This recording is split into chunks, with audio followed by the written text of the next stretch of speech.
First of all, thanks for the continued support.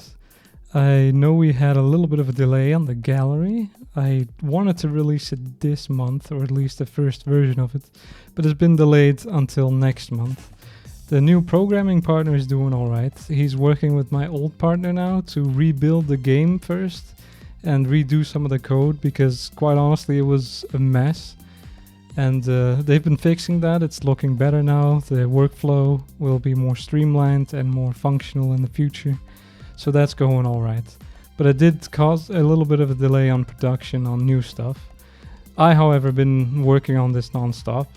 This is what I have right now, and I can show you how I want it to work to make up for the delay, and show a little bit of a developer update so you can see what I've been working on. I do have to censor it because I want to place this on YouTube as well, but that's not a big deal. So when people load up the gallery, this is what they will see. Max will be over on the left here, stuck behind this veil, no longer controllable. He will just be in his idle pose, just being himself. Faye will be over here doing her thing. She will be on a loop. And the gallery will have two different modes that you can see here, manual and automatic. By default it will be on automatic.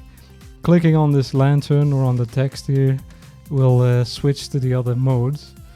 So right now it's on auto. What that means is you have this queue system over here, this queue bar, so you can queue in animations up to 10, and you can clear it here on the right.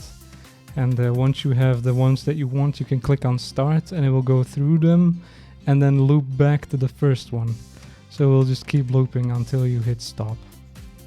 And to queue up enemies, you can click one of the categories here. Say you've unlocked level 1 by completing level 1. Then you can click on this and then it will highlight like this. Then the next menu pops up over here, showing you all the enemies of level 1. Clicking on an enemy will queue it up in the list. Clicking on an icon here will delete that animation from the list as well. At least I hope to implement something like that. Would be nice. So this is how you will queue up stuff in here. As a bonus to that, I've discussed this and it seemed possible, so we're gonna try. If you click on game over art here, that will light up like this. And now if you click on a level and click on an enemy, instead of loading in the animation for that enemy, it will load up the game over art for that enemy. And once you reach that position in the queue, it will show that game over art for a little while. So that's a nice idea that we're trying to get in as well. Here's the hide menu button, so you can clear this entire menu if you don't want to see it. Clicking it again will show it again. Clicking on the X button will exit the gallery, obviously. And how do animations exactly work? Say you have a couple of animations loaded in here and you click on start. Then it will start with the first character you've loaded in, so Max will start with transition 1, and then it will show scene 1 for a certain time period. There will be no struggling in here. I don't think we want that in a gallery. It will just be based on a timer. And once you reach 50%, it will switch to transition 2, and then switch to scene 2, and it will go on from there until the climax happens. When Max climaxes, then Faye also automatically triggers her climax at the same time, so those will be synced up as best as possible. The timings for different enemies might be a little off, but it's still gonna work out just fine, I believe.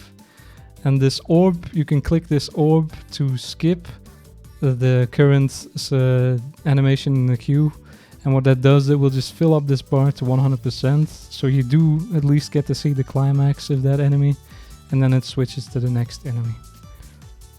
So that's how the queuing system on auto would work. So you can queue up your animations, click on start, and then relax and sit back. But we also have a manual function, so I can show that real quick. Say we switch to manual. Let's go in here. All of the queuing stuff will disappear, and you will have these buttons over here instead. Now right now they're called scene 1 and 2 and climax, but I believe we're gonna change this to previous scene and next scene. And then you can just select an enemy you want to see the specific animations for, and they will just loop on indefinitely. So that's all I have to say about this system. A few extra details I could mention is for the special animations there will be stuff like Max dancing or the masturbation animation, which is not specifically an enemy. That will be in there. Secret stuff might be unlockable stuff that we do later down the line. Maybe some special game over art if you complete hard modes, if we ever get to that. I do want to get to that for sure, but we'll have to see how production goes. So far it's only been going well, so definitely looking forward to adding more features in the future. But yeah, I guess that's it for now. I hope you like our idea, and I hope you like our my little game dev update here. Maybe I should do more of those in the future, just to give you guys an idea of what I'm working on. And if this is all functional and working fine, because it will be a little bit of work, especially all the menu stuff, like for example, all the queue icons for every single enemy needs to be specific. At least I want to do that, so you have an idea of what it looks like here. It's going to take some work, and to get it all functional will take some work as well. But after the gallery is all functional and well, I will start production on level 3. If you've seen my post on Patreon on my roadmap, you might have noticed that level 3 is planned for this year as well. So I hope to get all that finished this year. It should be doable. I still have plenty of time to work on level 3. Alright, I hope you like this update, and I hope you're excited for the gallery. I hope to get it in next month. It should be doable, since we should be starting production on it next week. And I don't really think it should take more than a month to get all the functionality in. Since I've done most of the art already, it's mostly coding from here. So with 2 people working on that, I hope that we can get it all done next month. So hope to see you then. And if you liked the progress, leave a like, maybe leave a comment, and I'll see you next time.